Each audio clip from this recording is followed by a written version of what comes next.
Value type क्या चीज़ है? Variable. और रेफरेंस टाइप क्या चीज़ है? ऑब्जेक्ट। वैल्यू टाइप में हम जो वेरिएबल क्रिएट करते हैं उसके अंदर सिंगल वैल्यू आती है, ठीक है। और जो रेफरेंस टाइप पे हम ऑब्जेक्ट क्रिएट करते हैं वो उसके अंदर एड्रेस होता है किसी मेमोरी की किसी और लोकेशन का, वैल्यू नहीं होती, एड्रेस होता है। और उस एड्रेस पे जाए तो वहाँ वैल्यू बड़ी होती है, और वो एक वैल्यू भी हो सकती है, 1000 वैल्यूज भी हो सकती हैं, बहुत सारी हो सकती हैं। लेकिन जो वैल्यू टाइप का वेरिएबल होता है वो उसमें सिर्फ एक वैल्यू होती है। ये जो हमने टाइप्स पढ़ी थी, इन फ्लोट वगैरह, ये सारी वैल्यू टाइप्स है। अब रेफरेंस टाइप्स कौन सी है, ये भी हम रेफरेंस टाइप्स के ऊपर हम एक प्रैक्टिकल करेंगे, ठीक है।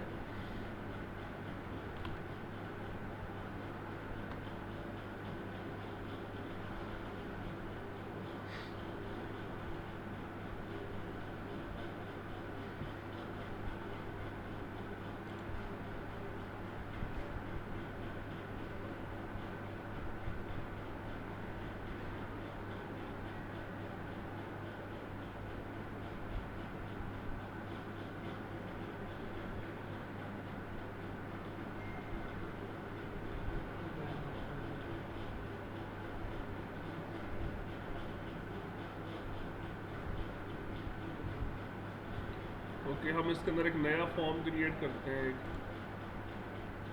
बल्कि यही ठीक है मेरे ख्याल में, नया फॉर्म क्रिएट करने की जरूरत नहीं है डाटा टाइप्स के अंदर।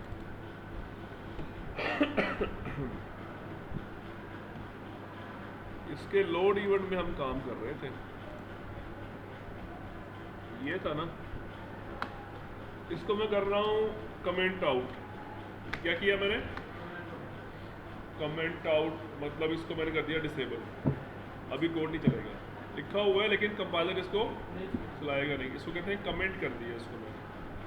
तो कमेंट्स का वैसे जो मकसद होता है वो तो ये होता है कि आप जब कोडिंग कर रहे होते हैं तो साथ साथ हम अपनी आप कमेंट्स दे सकते हैं कोड के ऊपर। बाज़ बात यूँ होता है कि हमने कोड शेयर करना होता है किसी के साथ, किसी अपने टीम मेंबर के साथ, तो हम ये समझते हैं कि जो हमने कोड लिखा है उसको हो सकता है उसकी लॉजिक समझ ना आए कि ये मैंने क्यों लिखा हुआ है, तो हम साथ ही अपने कमेंट्स लिख देते हैं।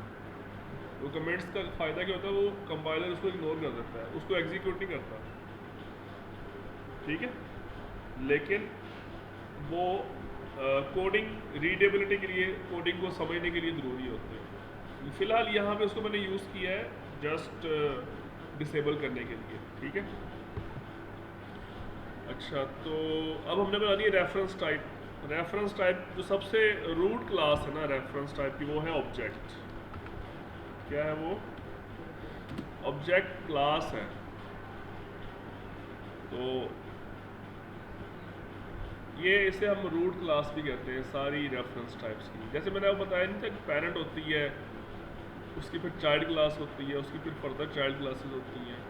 इसी तरह रेफरेंस टाइप में जो सबसे जो ऊपर पेरेंट क्लास है वो ये है ऑब्जेक्ट। इसके अंदर किसी भी किस्म का डाटा आ सकता है। लास्ट टाइम जो हमने लेक्चर लिया था ना उसमें हमने कहा था इंट के लिए अलग डाटा टाइप बनाएं, फ्लोट के लिए अलग, चार के लिए अलग, स्ट्रिंग के लिए अलग, वगैरह वगैरह। लेकिन ये एक ऐसी रेफरेंस टाइप है ऑब्जेक्ट, इसमें किसी भी किस्म का डाटा आ सकता है। इसके अंदर numeric, string, every type, even कि इसके अंदर ऑब्जेक्ट्स भी आ सकते हैं पूरे के पूरे। हम समझेंगे ऑब्जेक्ट्स क्या होते हैं। फ़िलहाल इसका नाम हम क्या रख रहे हैं, एक्स, और इसमें हम कोई भी वैल्यू दे दें। फॉर एग्जांपल मैंने 15 लिख दिया, ठीक है। या आप इस 15 की बजाय आप लिख दें 16.05। इसने ये भी एक्सेप्ट कर ली। पहले मैंने इसको इंटीजर वैल्यू दी, उसने एक्सेप्ट कर ली। अब इसको मैं दे रहा हूँ फ्लोट वैल्यू, वो भी एक्सेप्ट कर ली। अब मैं इसको कोई कैरेक्टर वैल्यू देता हूँ फॉर एग्जांपल, ये भी एक्सेप्ट कर ली इसने। और अगर मैं इसको कोई स्ट्रिंग वैल्यू देता हूँ तो ये स्ट्रिंग वैल्यू भी एक्सेप्ट कर रहा है, ठीक है। खैर ये